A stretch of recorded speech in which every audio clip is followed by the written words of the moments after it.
मोक्ष तत्व का प्रतिपादन जब किया गया है तो भव्य जीव ने सीधा प्रश्न कर लिया आचार्य देव से कि भगवान मोक्ष किसे कहते हैं और उसकी प्राप्ति का उपाय क्या है। तो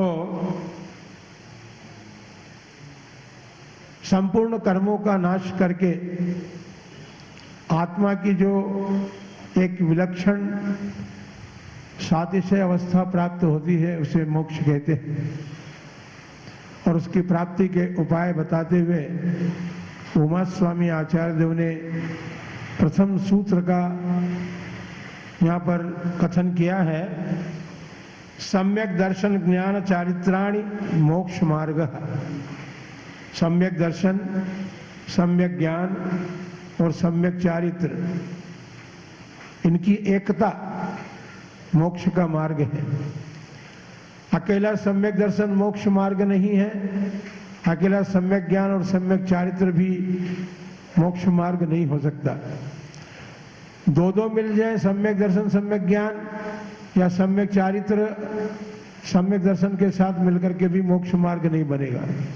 जब तीनों की एकता होगी तभी मोक्ष मार्ग बनेगा। सम्यक दर्शन का लक्षण बताते हुए आचार्य देव कह रहे हैं, तत्वार्थ सम्यक दर्शनम, तत्वार्थ श्रद्धानम सम्यक दर्शनम। तत्व के अर्थ का श्रद्धान करना,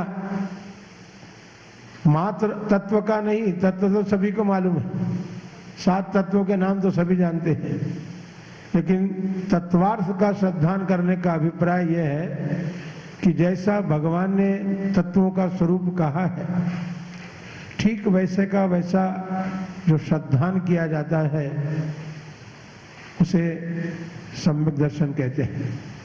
इसके भेदों का कथन करते हुए तीसरा सूत्र आचार्य देव ने कहा है, और वो उत्पत्ति की अपेक्षा से भेद बता रहे हैं। सम्यक दर्शन की उत्पत्ति कैसे होती है इस बात को बताने के लिए तन्य सर्गादधिक माधवा, तत् यानी वह सम्यक दर्शन निसर्ग से अर्थात स्वभाव से और अधिगम से उत्पन्न होता है। निसर्गज सम्यक दर्शन, अधिगमज सम्यक दर्शन, ऐसे 2 भेद हो गए। जो दूसरों के उपदेश के बिना उत्पन्न होता है उसे निसर्गज सम्यक दर्शन कहते हैं, और पर के उपदेश से जो प्राप्त होता है उसे अधिगमज सम्यक दर्शन कहते हैं। तात्पर्य यहां पर यह है कि सम्यक दर्शन की उत्पत्ति के 2 प्रकार से कारण बताए गए हैं। शास्त्रों में 2 प्रकार के कारण कहे, एक तो अंतरंग कारण और एक बहिरंग कारण। अंतरंग कारण तो दर्शन मोहिनी का क्षय उपशम और क्षयोपशम कारण होता है, और बहिरंग कारण जो है वह पर का उपदेश मिलना नहीं मिलना, क्योंकि 2 प्रकार का सम्यक दर्शन का है ना, तो निसर्गज में नहीं मिलना भी कारण है और अधिगमज में पर का उपदेश मिलना भी कारण है। जो स्वयं अपने आप उत्पन्न होता है लेकिन पूर्व संस्कार उसमें कारण है। पूर्व में कभी न कभी जीव को देशना प्राप्त होती है, उस देशना का संस्कार उसके भीतर बना रहता है, तो वर्तमान में उसको सम्यक दर्शन यदि हो तो वह बिना उपदेश के भी हो सकता है, और उसे निसर्ग सम्यक दर्शन कहा गया है।